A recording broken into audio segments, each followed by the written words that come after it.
போதைப் பொருட்களை எல்லைகளிலேயே தடுத்து நிறுத்த மத்திய மற்றும் மாநில அரசுகள் நடவடிக்கை எடுக்க வேண்டும் என்று காங்கிரஸ் எம்பி ஜோதிமணி வலியுறுத்தியுள்ளார். புதுக்கோட்டையில் செய்தியாளர்களை சந்தித்த ஜோதிமணி, நாட்டின் பிரதான எதிர்க்கட்சி தலைவரான ராகுல் காந்திக்கு பாதுகாப்பற்ற சூழல் ஏற்பட்டுள்ளதாக குறிப்பிட்டார். ஆம்ஸ்டாங் கொலை வழக்கில் காங்கிரஸ் மாநில தலைவர் செல்வ பெருந்தகைக்கு தொடர்பு உள்ளது என்று கூறும் பகுஜன் சமாஜ் கட்சி பாஜகவின் பி டீமாக செயல்பட்டு வருவதாக ஜோதிமணி குற்றம் சாட்டினார்.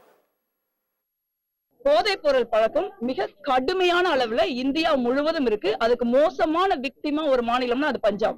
ஏன் அமைதியா இருக்காங்கிற கேள்வியை கேட்கணும். மிக நிச்சயமா நம்ம கட்டுப்படுத்தணும். ஆனா இந்திய அளவுல வர்றப்ப நீங்க narcotic department control, narcotic department மிக நிச்சயமா நடவடிக்கை எடுக்கணும். காவல்துறை நடவடிக்கை எடுக்கணும். பிஎஸ்பிங்கிற ஒரு கட்சி தேசிய அளவுல பாஜகவுடைய பி டீமா மட்டும் கிடையாது, பாஜகவின் ஒரு அங்கமாவே ஆகிருச்சு.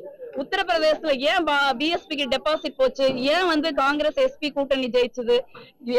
பிஎஸ்பியை பொறுத்த வரைக்கும் அவங்க ஒரு பிஜேபி. அவங்க ஒருபோதும் இனிமே பிஎஸ்பி கிடையாது. அந்த பிஜேபியில அதிகாரப்பூர்வமா அவங்க இணையிலையோடைய அவங்க பிஜேபியோட தான் இருக்காங்க. ஒரு பிஜேபியோட இருக்கிற ஒருத்தருக்கு ஒரு தமிழ்நாடு காங்கிரஸ் கமிட்டியின் தலைவர் ஒரு சிறப்பா செயல்பட்டா, ஒரு சிறப்பா செயல்படக்கூடிய தலைவர் இருக்கக்கூடாதுன்னு பாஜக நினைப்பாங்க.